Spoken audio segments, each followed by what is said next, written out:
Okay, I'm here today with Stuart Mullins. Hi, Stuart. Hi. Thanks for joining me today.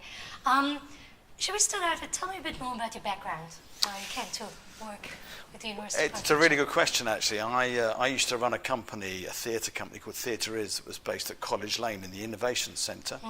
And Stephanie Granger, who was Associate Dean here at the School of Humanities, invited me to come and do some lecturing, really, partly because the theatre company was moving out and going to another creative space, but also because I think she kind of recognised expertise in certain parts of what I would call applied theatre. That's the stuff that goes on outside of theatres, but in communities. And initially, she wanted me to come and teach that, but then as she did less, I did more, and in the end, I've ended up being the subject coordinator for acting and screen performance and teaching most of the modules, really. But my actual background is as an actor, theatre director, theatre producer. My life as an actor was film, television, radio, adverts, all of those things.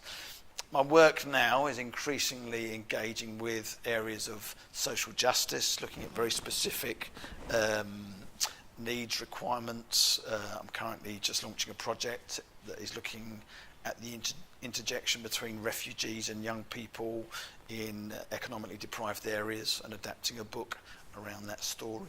So yeah, that's where I'm at now, and I continue to lecture here. And I suppose slightly by default, I've ended up finding myself in the world of academia and doing some research as well.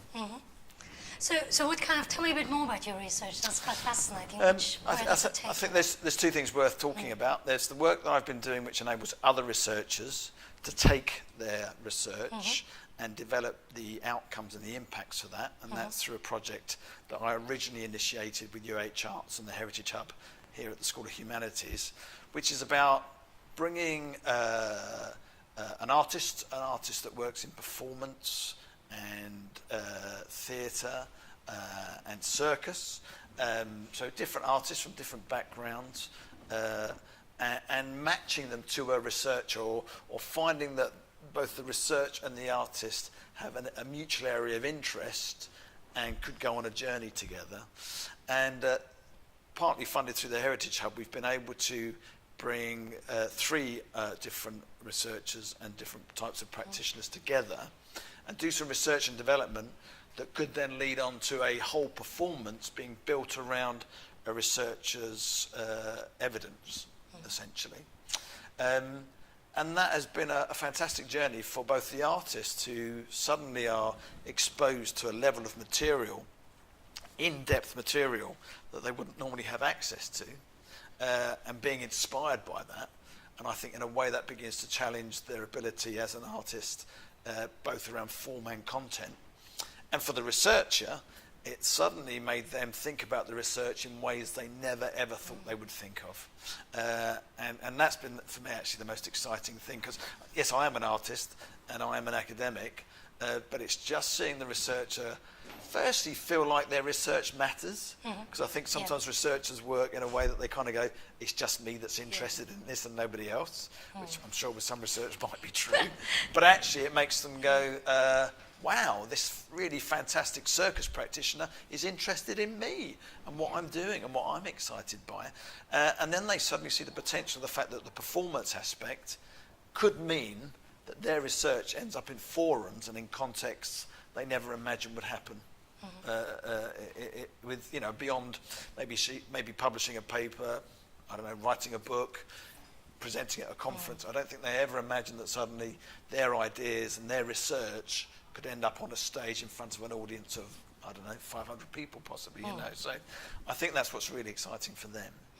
And then from a very personal point of view, I've been supported to research one of those areas that I mooted before around social justice, looking very specifically at the world of young carers, children and young people. And when I say children, I'm, you know, thinking of some that I've met that are as young as 4 years of age, who have spent most of their life, if not all their life, caring for a member of their family, whether that be a mother, father, brother, sister, who may have a physical or mental illness that is happening over a long-term basis.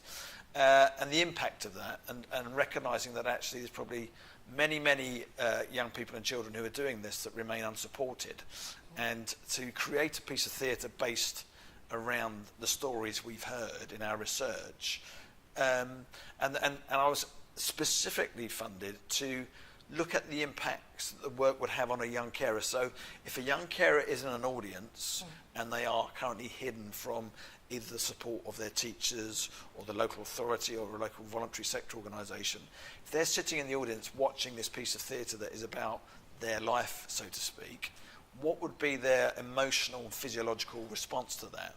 And I was able to, through the support of the school, I was able to actually evidence that by working with a group of young carers, by saying, if you were sitting in an audience of 90 in a year group in a school, what would you be feeling now at certain points through the play?